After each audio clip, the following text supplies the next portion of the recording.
Right, let's cut the small talk because I've got 3 massive bits of news coming straight out of Parkhead today. Idah injury fears, a midfield shock from Brendan, and a surprise star as we smash Sporting. It's all kicking off, and trust me, the last bit will change how you see this squad before the season starts. Stick around till the very end for the standout moment that's got the whole of Parkhead buzzing, and don't forget to smash that like, hit subscribe, and ring the bell so you don't miss a thing this season.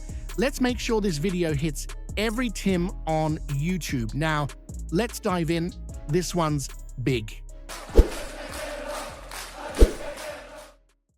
Right, let's get stuck into it then. So, Adam Idah, the big man looked sharp early doors, didn't he?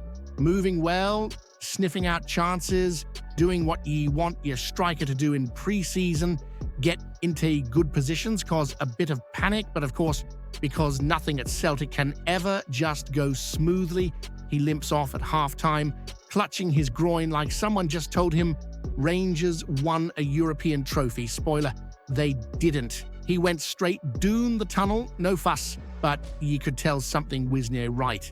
The physio's hovering, the wee ginger walk. It's classic, might be nothing, but also might be 2 weeks out when we need him fit. A precaution maybe, or maybe the preseason curse strikes again. He had a couple of decent chances before that, dragged one wide, another saved, but ye can see he's hungry and that's half the battle. Let's just hope this knock is more cramped than catastrophe, because Rodgers can't afford to be light up top again.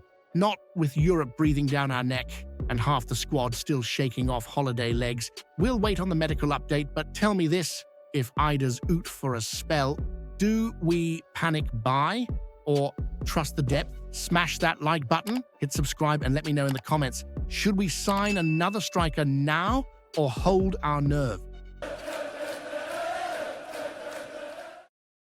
Right then, here's the latest twist in this glorious Celtic summer saga. Benjamin Nygren, a signing that had some of us hoping he'd tear up the flanks like it was peak Nakamura on one side and Jota on the other, but nah, Brendan's got different ideas. The big man's playing him in midfield. Now look, don't get me wrong, Nygren's tidy on the ball, and if he's meant to be the Matt O'Reilly heir, fair enough. But let's be honest, we're looking more bald on the wings than a chicken in Govan. Kuhn's away to Como with his sun cream and Gucci shades. Jota's out till 2026 with that horror injury, and we're now seriously talking about Maeda and Yang carrying us wide. Rodgers clearly wants more control in the middle, and Nygren could be a baller in that role. But that leaves us threadbare, out wide, nay trickery, nay pace, nay natural width. And that, my friend, is a recipe for frustration against packed defenses up here. It's no just a gap in the squad, it's a blinking neon sign that screams, get a winger signed now.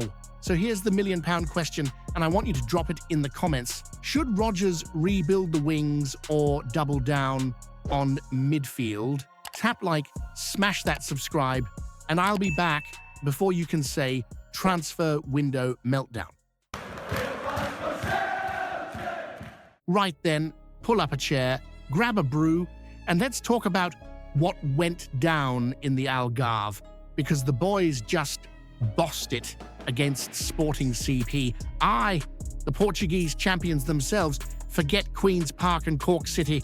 This was a real test, and Brendan's lads passed it with flying colours. 7 changes from the Amadora loss, including the return of Casper the Viking Schmeichel between the sticks, and the first proper run-out for Benjamin Nygren.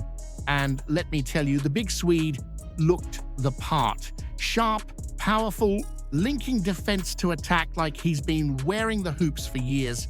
You could see the class in every touch. Kieran Tierney, aka Captain Consistency, was putting in crosses like he's got a cheat code. One of them should have ended with an Adam Idah goal, but the big man fluffed his lines before hobbling off at half-time. Groin worry, but fingers crossed it's nothing major. Enter Johnny, Kenny, no, just for a jog about. Straight in, wins a penalty. Reo Hatate steps up and smashes it home. That's 2-2 for our Japanese maestro. Looks like he's cooking early this season.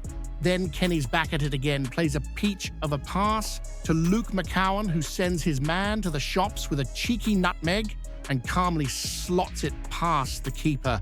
Absolute filth. 2-0, job done.